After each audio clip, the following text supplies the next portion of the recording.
which everything is possible and nothing is beyond you. This is the story of the rise of an idea that has come to dominate our society. It is the belief that the satisfaction of individual feelings and desires is our highest priority. Today we're going to tell you how to get whatever you want.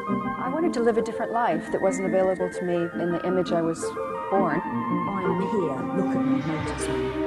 Previous episodes have shown how this rise of the self was fostered and promoted by business. They had used the ideas of Sigmund Freud to develop techniques to read the inner desires of individuals and then fulfill them with products. This final episode is about how that idea took over politics. It tells the story of how politicians on the left, in both America and Britain, turned to these techniques to regain power. They believed that they were creating a new and better form of democracy, one that truly responded to the inner feelings of individuals.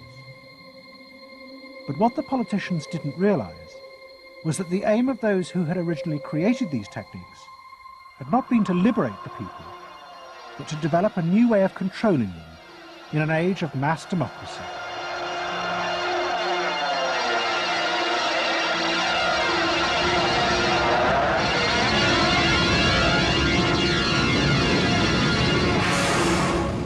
The roots of the story lie way back in the America of the 1920s with one man. He was called Edward Bernays, the nephew of Sigmund Freud. Bernays had been one of the inventors of the profession of public relations, and he was fascinated by his uncle's theory that human behavior was driven by unconscious sexual and aggressive drives. Many of Bernays' clients were large American corporations, and he was the first person to show them how they could sell many more products if they linked them through images and symbols to those unconscious desires that Freud had identified. The strategy he offered them was that people could now look at the goods that were emerging within the society and not merely view those goods as things that they needed in order to deal with some specific material want, but also as goods which would stroke and respond to deep emotional yearnings. You know, how this bar of soap or this bag of flour will make you a happier, more successful, more sexually appealing, less fearful person, somebody to be admired rather than reviled. The powerful people in that world are those people who are capable of reading the public mind and giving the public what it wants in those terms. And Bernays was at the heart of it. Bernays was the guy who was the foremost articulator of the theories which were driving this new system. By the 1980s, Bernays' ideas had come of age. A vast industry had grown up in America, devoted to reading the inner desires of consumers. At its heart was the technique of the focus group. Previous episodes have shown how the focus group was invented by psychoanalysts employed by US corporations. The aim was to allow consumers to express their inner feelings and needs, just as patients did in psychoanalysis. The information was then used to promote and design new products that would fulfill those desires. And Edward Bernays, who was now nearly 100 years old, was celebrated as the founding father of this marketing world. Hi, Doctor. Good to see you. Come on up over here. There you go. Doctor, tell me again what the doctor is. What are we dealing with here? You're the father of public relations. What we're dealing with really is the concept that people will believe me more if you call me doctor. Oh, I see. So, that's a good idea. And Bernays' ideas and techniques were also about to conquer Britain in the 1980s. Unlike America, the ruling elites in Britain had always distrusted the idea of pandering to the masses. It was epitomized by the patrician elite who ran the BBC. Even as late as the 60s, popular programs were referred to as ground bait. Their real job was to lure the viewers into watching the more serious programs the elite knew was good for them. And and market research reflected this attitude. Individuals were observed and classified by market researchers according to their social class, from A through C2, D and E. Probably they might be C2s. Yes, I think by the way they're carrying their luggage, all yes, no taxi. No taxi, and all stuffed in the bags like that. I think the lady possibly sets her own hair, which is always an indication. Yes. The children are nicely dressed. Yes, they are. Probably a skilled worker. A skilled, yes, a skilled worker. I would say so. Yes, I would say so. Certain apprenticeship or done some. That's right. Qualifying time. We agree then. Yes, we think C2. We think so. Yes. When people were asked their opinion about both products and politics, they were selected by social class and asked only strictly factual questions about what they thought. Leaving your own party sympathies on one side, who do you think will win this forthcoming election? Labour. Labour? And tell me which you prefer. Which party do you think you'll be voting for? This time, Liberals. You'll be voting for the Liberals. And who do you think will be second? Conservative. This one. Thank you.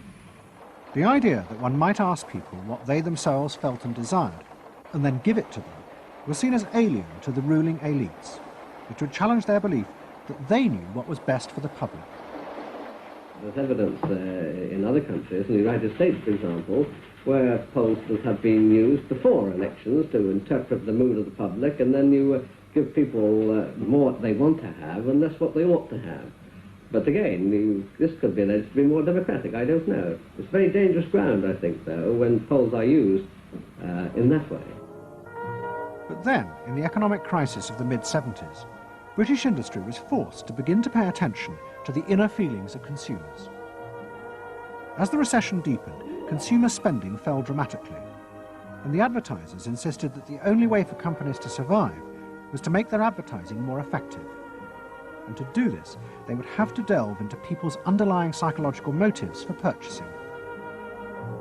The advertising industry started to bring in Americans to run focus groups with British housewives. Everyone is a unique person, and even though you're a group of 10 today, we don't want a group opinion, and we want to know your ideas and your thoughts, no matter how crazy it might be. Please let your imagination run wild, because that's how very crazy things like instant coffee got born. Now, can we get somebody, this lady, to be a kitchen sink?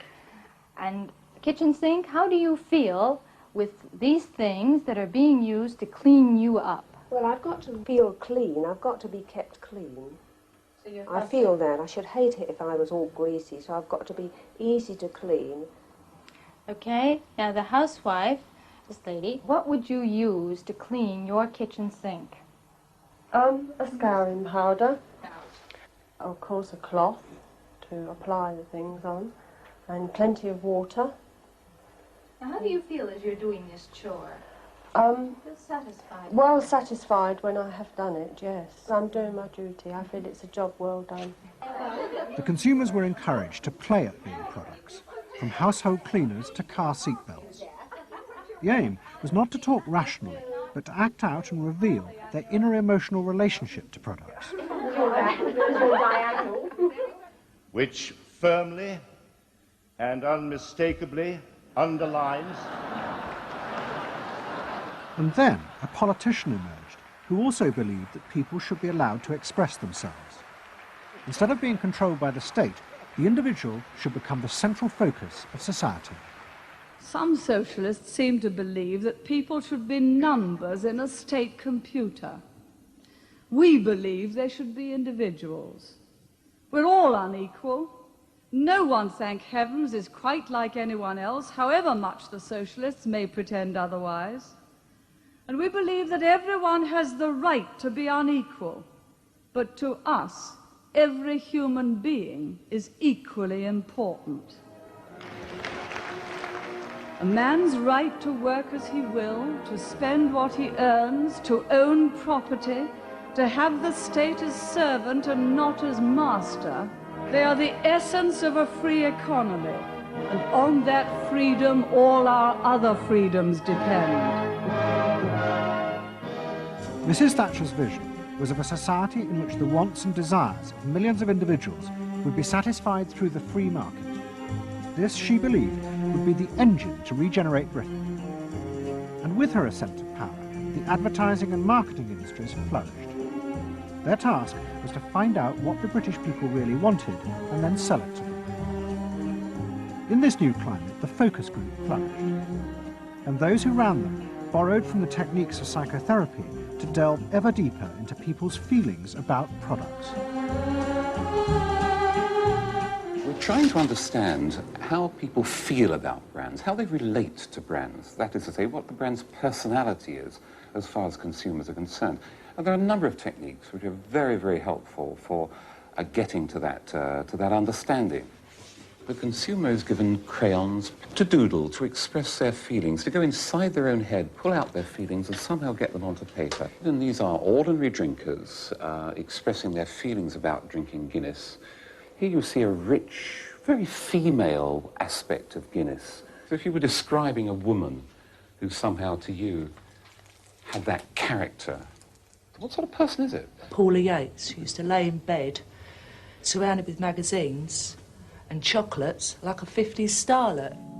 Out of this research, the marketeers began to detect a new individualism. In particular, among those who had voted Conservative for the first time in 1979.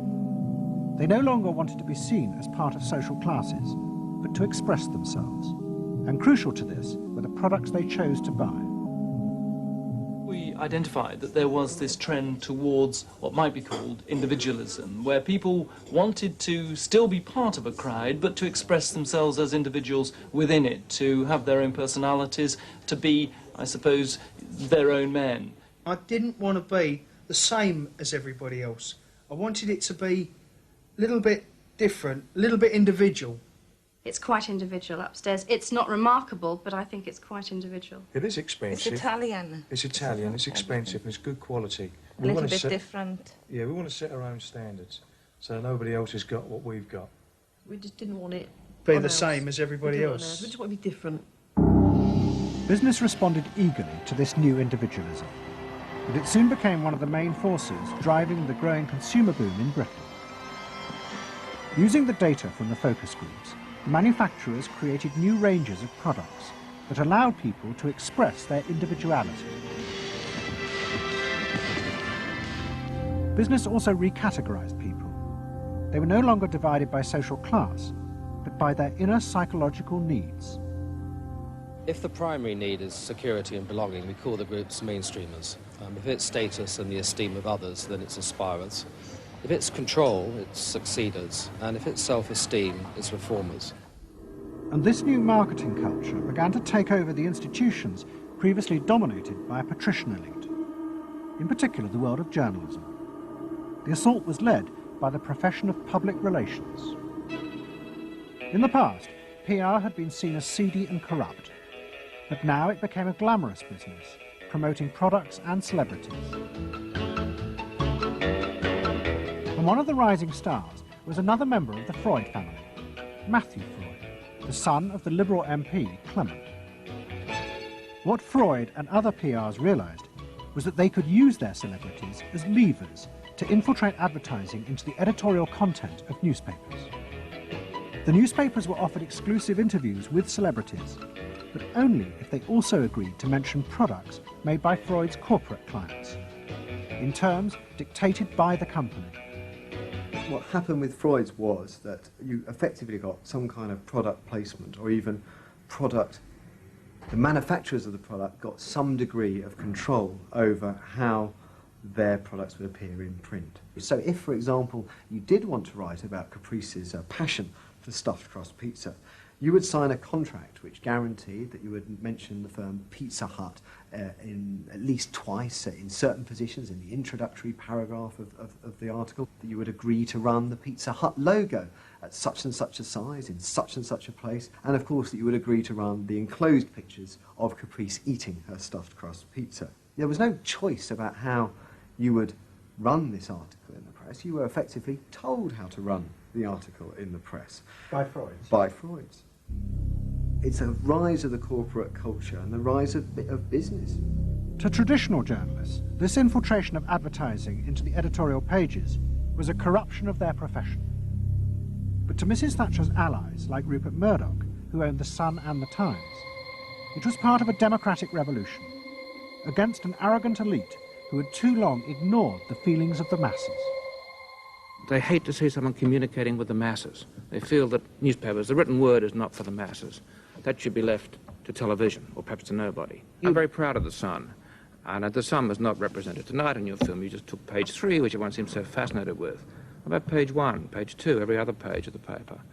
It was a typical piece of slanting and elitism by the BBC, who, after all, in order to get viewers for this program, put on a very sexy episode of Star Trek, which I was watching out in the room there. Oh, I don't think they put it on to get us viewers. I think we just are lucky to follow They try them. to carry viewers into these show programs. You know how it's done. By the late 80s, Mrs. Thatcher and her allies in advertising and the media had brought the desires of the individual to the centre of society. As last week's episode showed, it was the same transformation that President Reagan had brought about in America. Both politicians had encouraged business to take over from government the role of fulfilling the needs of the people. In the process, consumers were encouraged to see the satisfaction of their desires as the overriding priority. To Thatcher and Reagan, this was a new and better form of democracy. But to their opponents in the parties of the left, they had summoned up the most selfish and greedy aspects of human nature. Ronald Reagan and Margaret Thatcher both embraced an economic philosophy that says the unit of judgment was not only the individual, but it was the individual's personal satisfaction, the individual's own unique happiness and well-being. It was, in a sense, the triumph of regarding individuals as purely emotional beings who have needs and wants and desires that need to be satisfied and can be satisfied unconsciously. It goes way back to the early part of the 20th century, to Freud, to notions of the unconscious, the assumptions that we are, in terms of our rational minds, we're little corks bobbing around on this great sea of hopes and fears and desires of which we are only dimly aware, and that the role of a marketer, the role of somebody selling something, including a politician, is to appeal to this great swamp of desire, of unconscious desire. The left believed the opposite, that the way to create a better society was not to treat people as emotional, isolated individuals, but to persuade them to realize that they had common interests with others, to help them rise above their individual feelings and fears. Let me assert my firm belief that the only thing we have to fear is fear itself. Nameless, unreasoning, unjustified terror, which paralyzes needed efforts to convert retreat into advance. This idea had flourished in America in the Depression of the 1930s. President Roosevelt, faced with the chaos caused by the Wall Street crash, encouraged Americans to join together in trades unions, to set up consumer groups, and to pay for a welfare system for those trapped in poverty.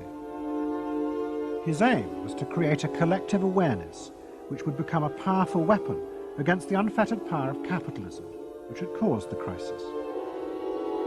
That idea had driven the Democratic Party for 50 years. But now, Roosevelt's inheritors railed vainly against the effects of the self-interest encouraged by President Reagan. There is despair, Mr. President, in the faces that you don't see. Maybe, Mr. President, if you stopped in at a shelter in Chicago and spoke to the homeless there.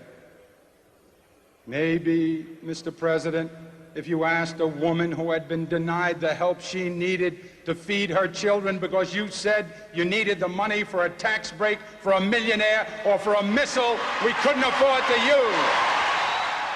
The worst thing Ronald Reagan did was to make the denial of compassion respectable. He said, you've worked hard, you've made your money.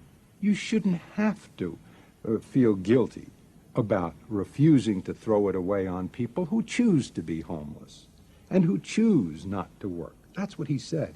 He said it with an elegance and a kind of benign aspect that disguised its harshness.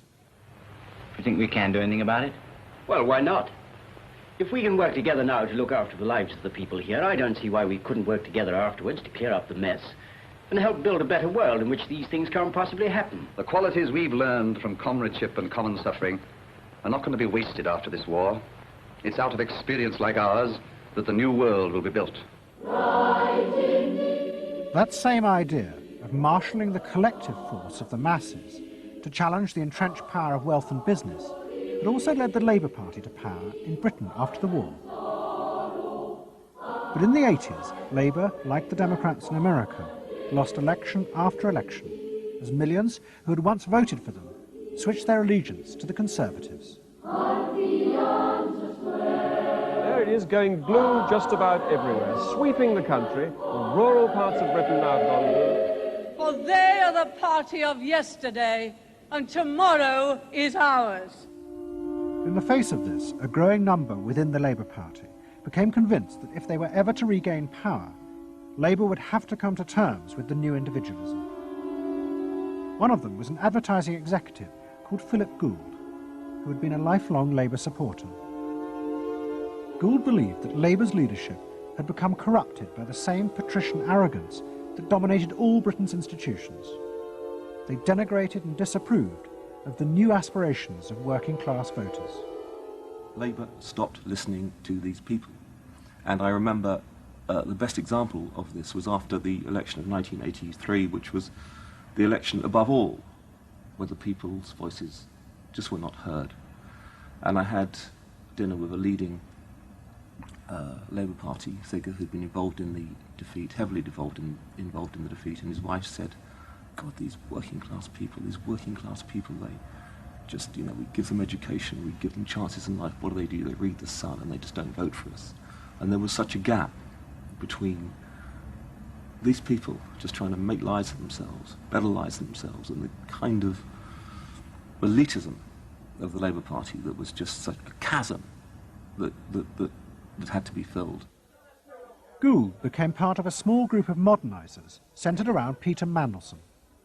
Their aim was to reconnect Labour with the lost voters. To do this, Gould turned to the technique he knew well from his work in advertising, the focus group.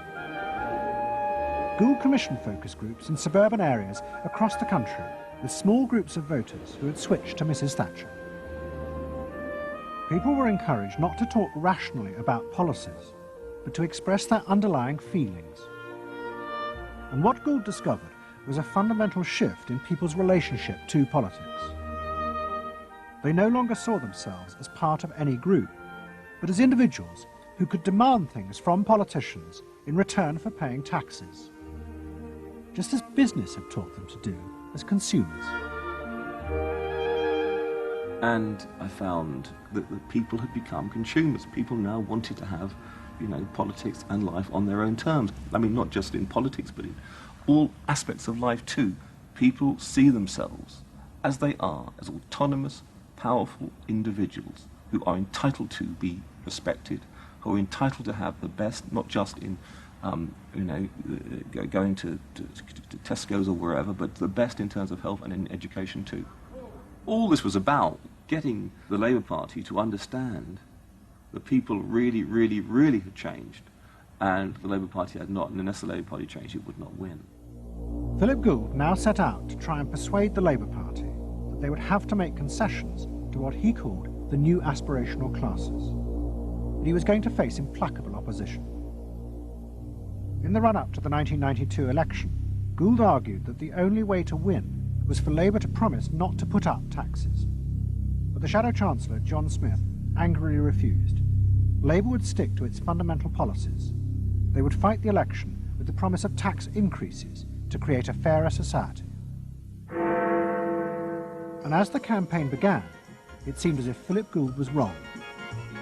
The traditional polls consistently showed Labour ahead, despite the Conservative campaign message, that a Labour government would put up taxes.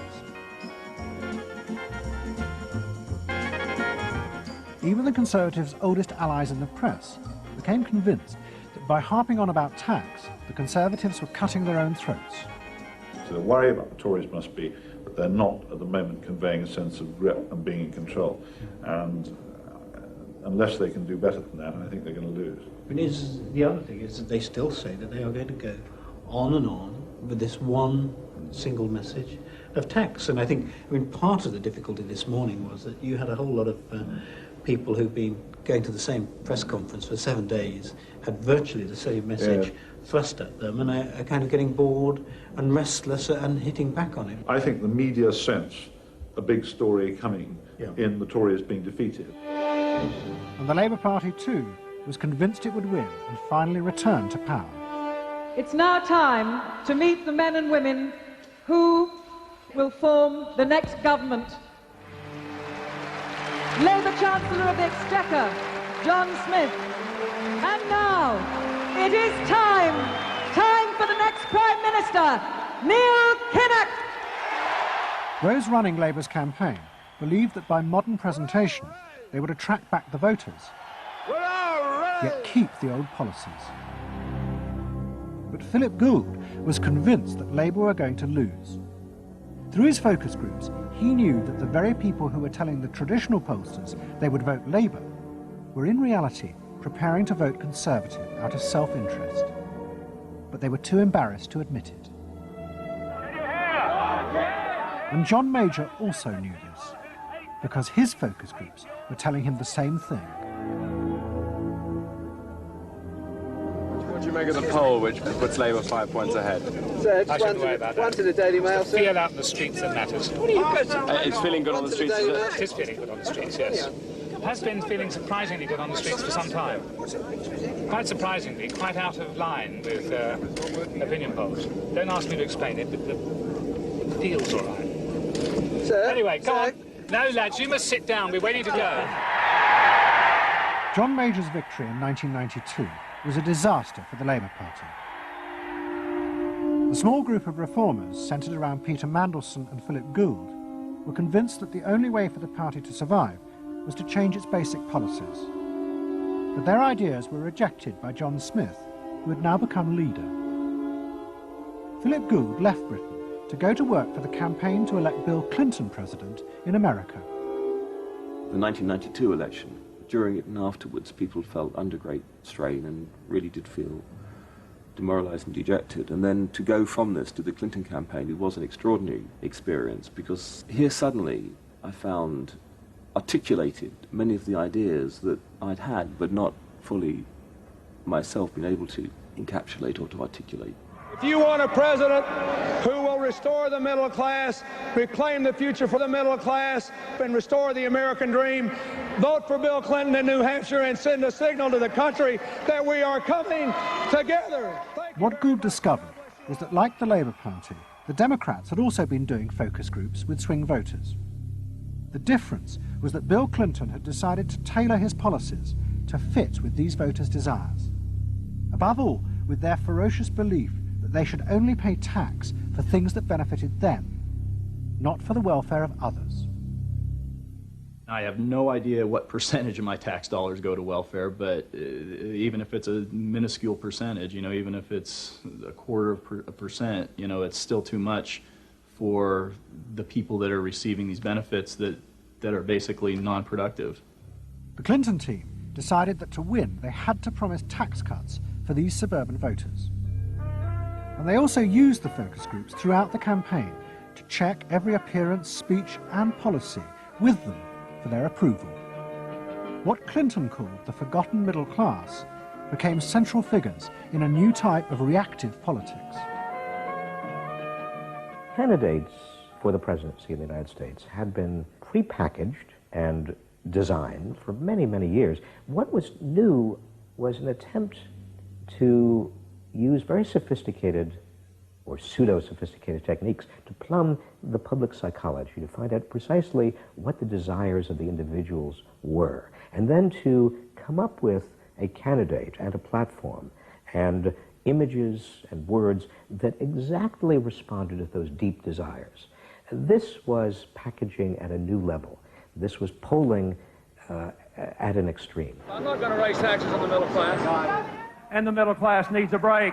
Government is in the way. It's taking more of your money and giving you less in return. In the name of the hard-working Americans who make up our forgotten middle class, I proudly accept your nomination for President of the United States. Stay focused. Talk about things that matter to people. You know? It's the economy, stupid. Okay? But Clinton's campaign team, led by James Carville and George Stephanopoulos, did not believe that they were capitulating to the selfish desires of the middle classes. Tax cuts were the price they had to pay to regain power. But once in power, they would still fulfill traditional democratic policies and help the poor who had been neglected under Reagan, above all with the reform of healthcare. They would pay for the tax cuts by cutting defense spending and increasing taxes on the very rich. In this way, they believed they were forging a coalition of the new and the old voters, both of whom could be satisfied. Probably for the first time in a generation tomorrow, we're going to win. And that means that more people are going to have better jobs. People are going to pay a little less for health care, get better care. And more kids are going to go to better schools. So thanks.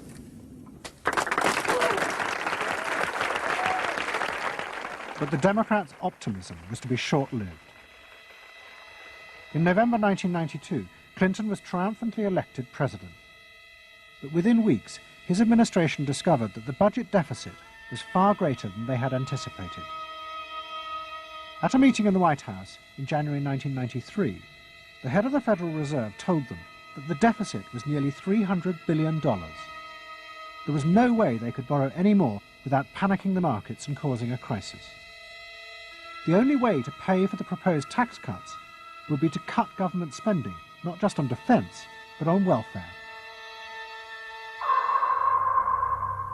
Clinton was faced with a choice between the old politics and the new, and he chose the old. The tax cuts were dropped, and he tried to inspire the country with the old democratic ideal of government spending to help the poor and disadvantaged. Tonight I want to talk with you about what government can do, because I believe government must do more. To put people to work now, to create 500,000 jobs, jobs to rebuild our highways and airports, to renovate housing, to bring new life to rural communities and spread hope and opportunity among our nation's youth. Healthcare reform sounds like a great idea to me. Well, I know, but some of these details sure scare the heck out of me. Like what? Well, like for... At the start of the Clinton administration, many of us, including, I believe, President Clinton himself, reverted back to an older tradition, tried to lift the public, to talk about genuine ideals beyond the individual. And that reform agenda being not only universal health care and child care and dealing with the widening inequalities in our society and homelessness, many things that many citizens, just particularly middle-income citizens, didn't want to deal with. But the suburban voters who had been promised tax cuts were not inspired by Bill Clinton's vision. They felt betrayed and wanted revenge. Their opportunity came in 1994 with the congressional elections. The Republicans, led by Newt Gingrich, promised huge tax cuts and to dismantle the welfare system. The voters who had defected to Clinton switched sides yet again, and the Republicans won both houses of Congress in a landslide. Well, I think it's a tremendous vote in favor of smaller government, lower taxes, and in a sense, a renewal of the Thatcher-Reagan tradition. And I think in that sense, it's pretty decisive. It means that the welfare state is going to be less hospitable for people who are not willing to take responsibility for their own situation. No question about it. I think today is the beginning of the end of the welfare state. For Clinton, it was a disaster. Faced with a hostile Congress, there was no way for him to get his reforms through. His personal popularity plummeted, and it seemed certain he would not be re-elected in 2 years' time. In desperation, and without telling his cabinet, Clinton turned for help to one of America's most ruthless political strategists, Dick Morris. What did he want you to do? Save his butt. Clinton was in serious trouble. He had lost the '94 election. He had lost control of Congress, and he hired me to come back and help save him. So he was basically asking me to perform roughly the same role as a life preserver would if you're drowning. What Morris told Clinton was that to win re-election, he would have to transform the very nature of politics.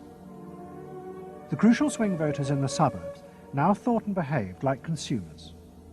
The only way to win them back was to forget all ideology and instead turn politics into a form of consumer business.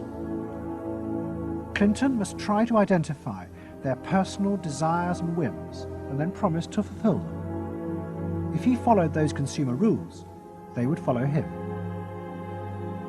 I said that I felt the most important thing for him to do was to bring to the political system the same consumer rules philosophy that the business community has. Because I think politics needs to be as responsive to the whims and the desires of the marketplace as business is. And it needs to be as sensitive to the bottom line, profits or votes, as a business is. I think that all of this involves really a changed view of the voters, so that instead of treating them as targets, you treat them as owners. Instead of treating them as something that you can manipulate, you treat them as something you need to learn from. And instead of feeling that you can stay in one place and you can manipulate the voters, you need to learn what they want and move yourself to accommodate it. To get inside the minds of the swing voters, Morris brought lifestyle marketing into politics for the first time. He went to one of America's most prominent market research firms called Penn & Shern and commissioned what they called a neuro-personality poll. It was a massive survey of hundreds of thousands of voters, but the only political questions it asked were to find out whether someone was a swing voter or not. All the other questions were intimate psychological ones, designed to see whether swing voters fell into identifiable psychological types. Well, we were asking people like, do you think you're the life of the party? Do you think when you see things that you like to have a list and organize them? Do you typically try to plan things ahead, or do you like to be more spontaneous? Where do you like to go? What sports do you like to play? What would you do with your spouse in a romantic weekend? So we were asking people some very personal questions about their own lives, to try to see were the kinds of people that were likely to change their vote also possessing of certain kinds of personality traits. And in fact, they were. The neuro-personality poll allowed the Clinton team to segment swing voters into different lifestyle types. They were given names like pools and patios, or caps and gowns, who were urban intellectuals living in university towns. From this, the team could identify ways in which they could make individuals feel more secure in their chosen lifestyles, just as business had learned to do with products. Dick Morris called it small-bore politics, tiny details of people's lives and personal anxieties which politics had never even thought about or noticed before, but which now had become the key to winning power. It was an America that focused on day-to-day practical concerns. Should I wear seatbelts? Should I stop smoking? Should I wear a school uniform? Is my neighborhood being protected? It was not so much a new individualism as the social order as we had known it had broken down. So we got into people's heads, understood their psychology about lifestyle, about values, what they thought was important, what issues they wanted politicians, and particularly the president, to address. And these issues proved to be very, very different from what the conventional wisdom had suggested. As the election campaign began, Clinton revealed Morris's new approach to a shocked White House. All traditional policies were to be dropped. Instead, he would concentrate exclusively on policies that targeted the worries of the swing voters. V-chips would be fitted into televisions to prevent children from watching pornography. And mobile phones would be fitted into school buses to make parents feel more secure. Dick Morris also persuaded the president to spend his leisure time in the same way as particular groups of swing voters. He sent Clinton on a hunting holiday, dressed in exactly the Gore-Tex outfits a group called Big Sky Families liked. The aim was to reflect swing voters' lifestyles back to them. The Liberals in Clinton's cabinet hated this approach. And I would say, well, Dick, why have a campaign?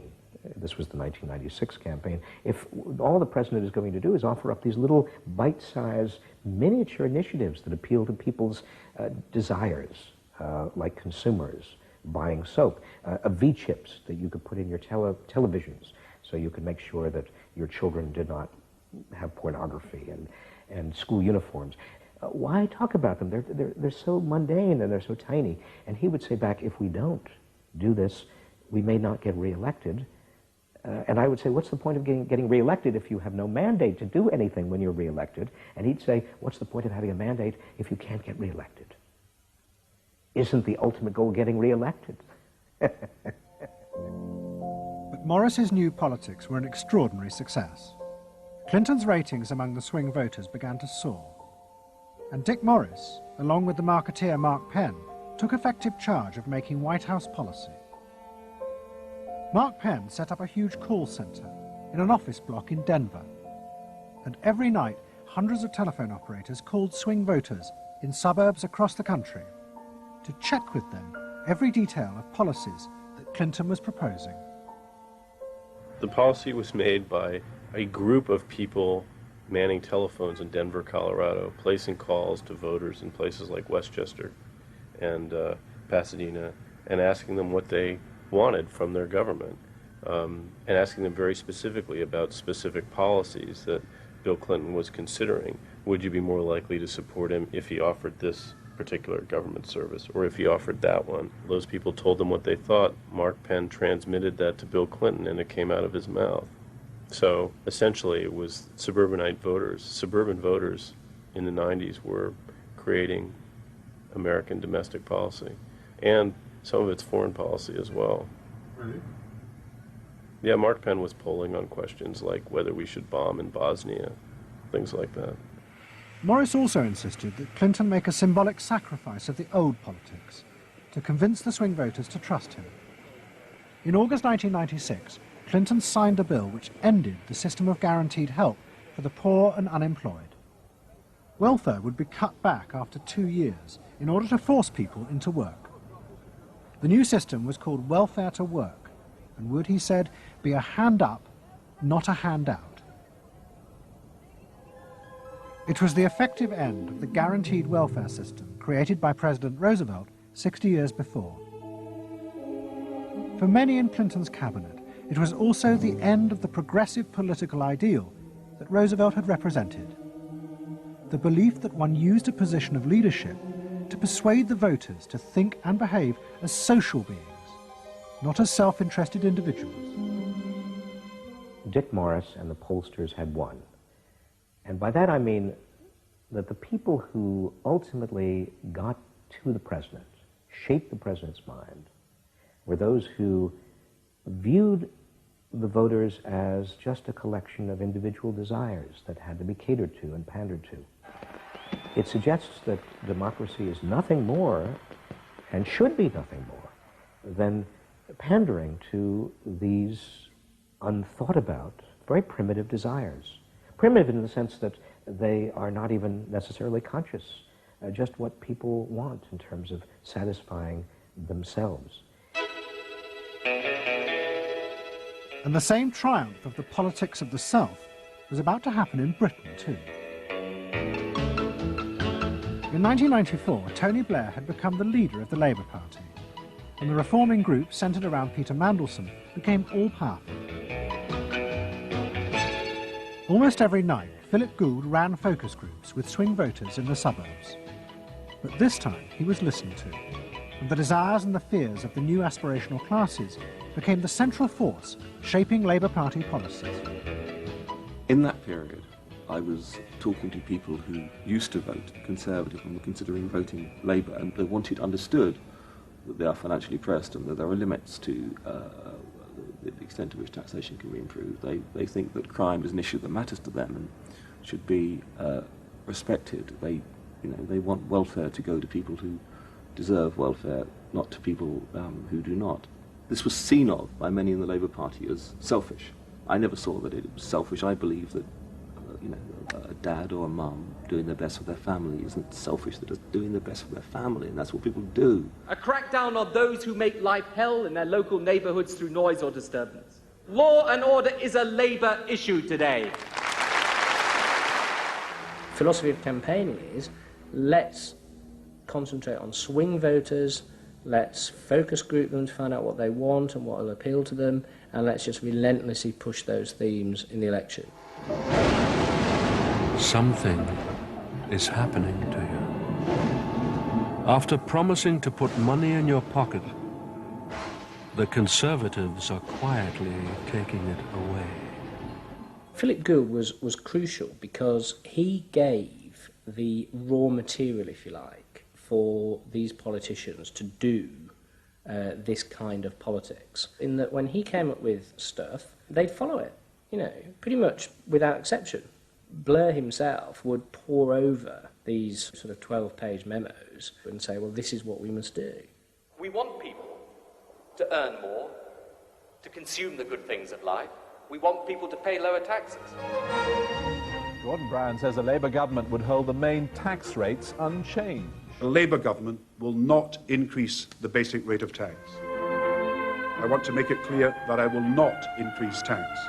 In fact, the Labour Party does stand for Middle England. Those that aspire to do better, to get on in life, and be ambitious for themselves and their families will do better with Labour. Groups of 8 people drinking wine and nibbling, you know, Cheerios, what they thought determined effectively everything that the Labour Party did.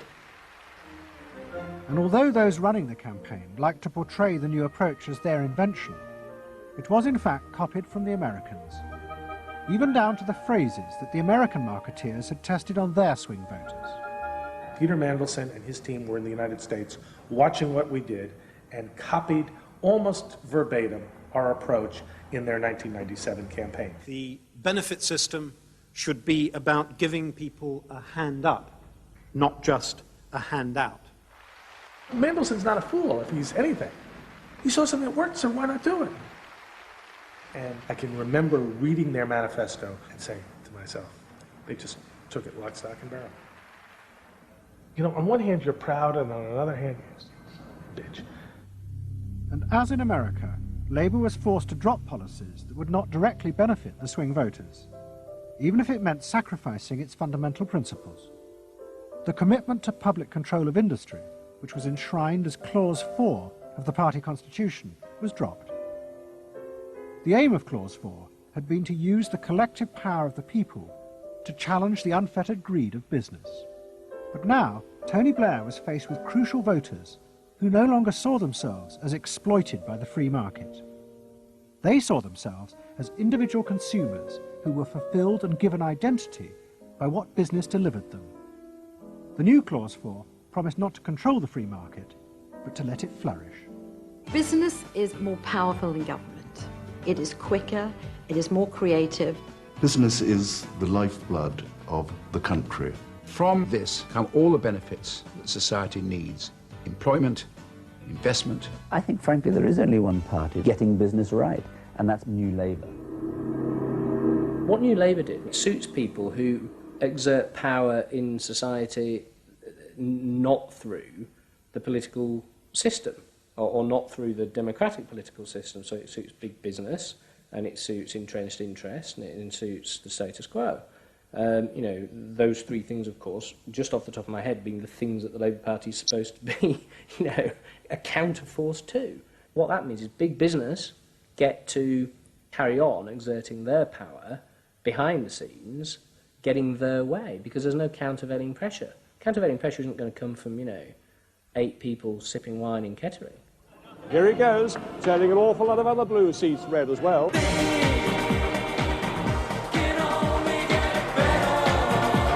Very happy, very relieved, and very exhilarated. But those who masterminded Labour's victory in 1997 saw it as a triumphant vindication of a new form of democracy. By understanding and fulfilling people's inner desires through the focus group, they were giving power to individuals, not treating them as faceless groups who were told by politicians what was good for them. I don't see the focus group as some marketing tool. I see the focus group as a way of hearing what the people have to say. And I see the focus group as a way to a new form of politics. What the people give, the people can take away. We are the servants, they are the masters now. 1997 was, I think, fundamentally important in that. Because I think it is the end of the elitist politics that's dominated Britain for so much of the last 100 years.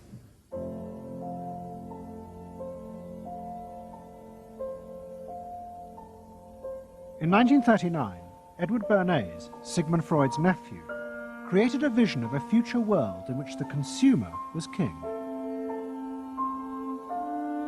It was at the World's Fair in New York, and Bernays called it Democracity. It was one of the earliest and most dramatic portrayals of a consumerist democracy, a society in which the needs and desires of individuals were read and fulfilled by business and the free market. The World's Fair created a spectacle in which all of these concerns were met, and they were met by Westinghouse and General Motors and the American Cash Register Company, and company after company presented itself as this sort of centerpiece of a society in which human desire and human want and human anxiety would all be responded to and would all be met purely through the free enterprise system. There was this sort of notion that the free market was something that was not guided by ideologies or by political power. It was something that simply was guided by the people's will. This was the model of democracy that both New Labour and the American Democrats had bought into in order to regain power. They had used techniques developed by business to read the desires of consumers, and they had accepted Bernays' claim that this was a better form of democracy. But in reality, the World's Fair had been an elaborate piece of propaganda designed by Bernays for his clients, the giant American corporations. Privately, Bernays did not believe that true democracy could ever work. He had been profoundly influenced in this by his uncle's theories of human nature. Freud believed that individuals were not driven by rational thought, but by primitive, unconscious desires and feelings. And Bernays believed that this meant it was too dangerous to let the masses ever have control over their own lives. And consumerism was a way of giving people the illusion of control, while allowing a responsible elite to continue managing society.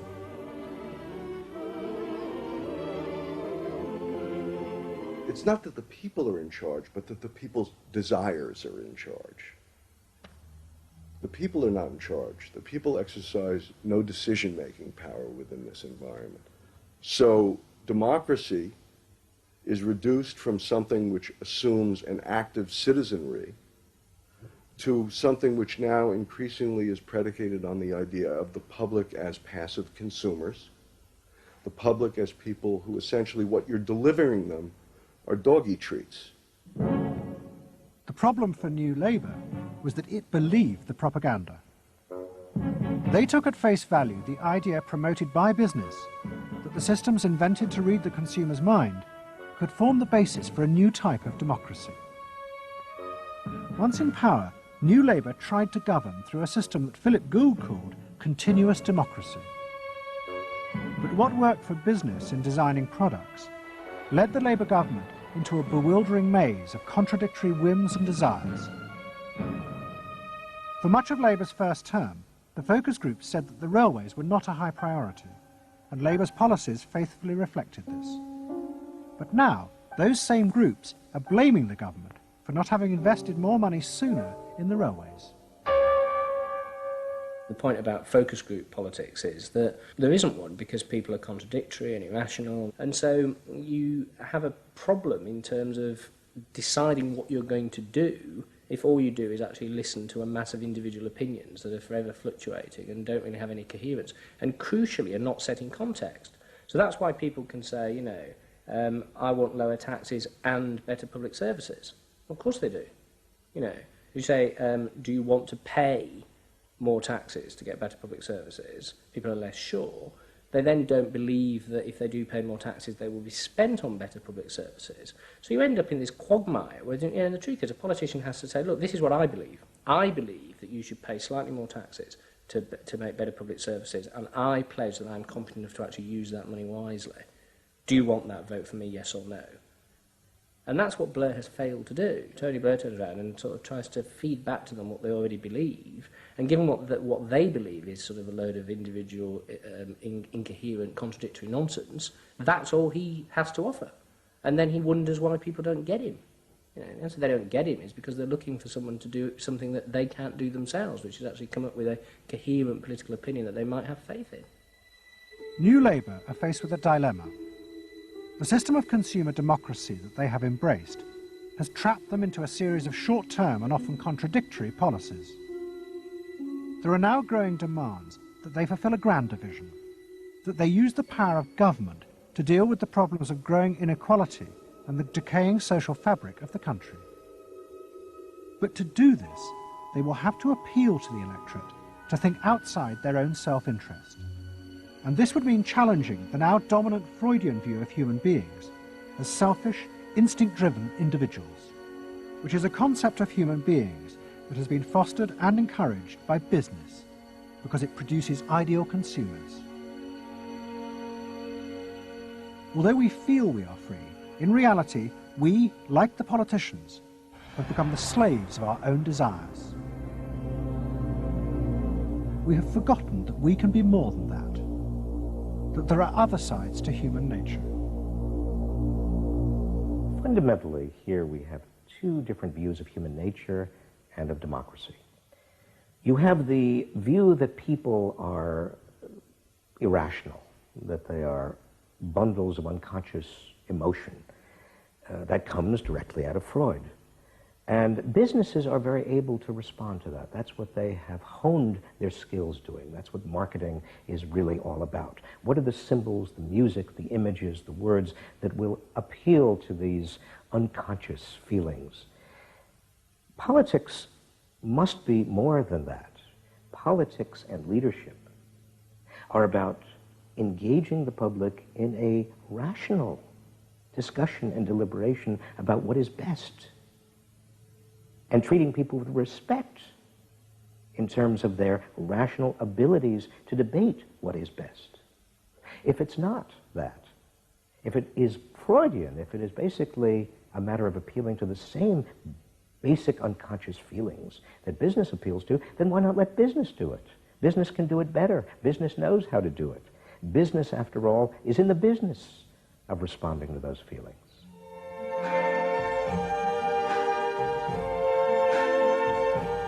I see trees of green,